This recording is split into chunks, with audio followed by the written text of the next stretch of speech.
कल्हो को वाक़ियो हिकिड़ो अहिड़ो वाक़ियो हो जेको मुंहिंजी पूरी ऑफिस सां पेश आयो आहे। मूं हिकिड़े सां पेश कोन आयो, वारे वारे सां मुंहिंजे AEOs खे, मुंहिंजे डिप्टी DOs खे, मुंहिंजे स्टाफ खे, मुंहिंजे सुपरिटेंडेंट्स खे उहो घटि वधि ॻाल्हाईंदो ऐं ऑफिस में बदमस्त थी कंहिंमहिल हुन कमरे में वञी हुननि सां जहिड़ो करे, कंहिंमहिल हुन कमरे में वञी हुन सां मुंहिंजो तुंहिंजो मसइलो मूंसां मां वे हल कयां त मूंसां जेको हुनजो रवैयो हो तव्हां ॾिठो। ऐं मूं जॾहिं इंक्वायरी कई त इहो माण्हू मुंहिंजे उस्ताद खे उते तंग पियो करे ऐं उस्ताद उहो ख़ुदकुशी करण लाइ तयारु हो त बाबा मां नौकिरी न कंदुसि, मां पाण खे मारींदुसि। हिन माण्हू जे रवैये जे करे ऐं पाण खे हाणे मारण लाइ तयारु आहियां।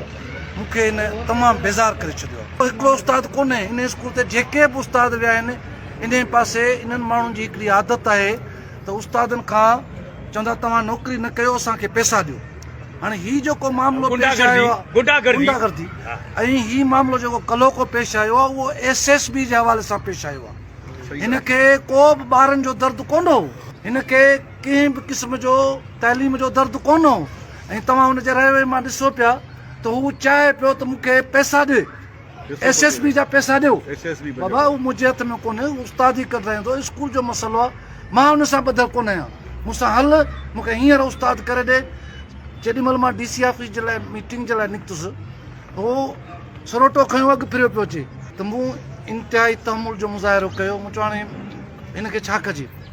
नेठि मूं मजबूरन पुलिस घुराई ऐं पुलिस वारनि सां बि हुन जो रवैयो सुठो कोन हो।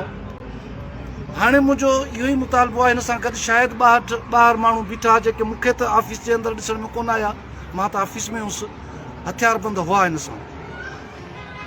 नंबर 2, हीउ त गिरफ़्तार थी वियो पर हींअर बि मूंखे धमकियूं मिलनि पियूं जान सां मारण जूं।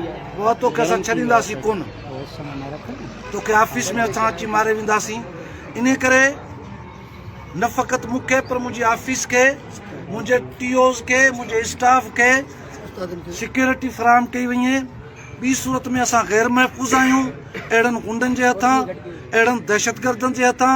मुंहिंजो उस्ताद ग़ैर महफ़ूज़ आहे ऐं इहो ई चाहींदुसि त असांखे सूमर खां सिक्योरिटी फ़राहम कई वई आहे, न त सूमर ते असां पंहिंजे ऑफिसनि जी तालाबंदी कंदासीं। छो त असां सिक्योर न आहियूं, असां महफ़ूज़ ई कोन आहियूं, असांजे जान खे ख़तरो आहे त असां न करे सघंदासीं कुझु।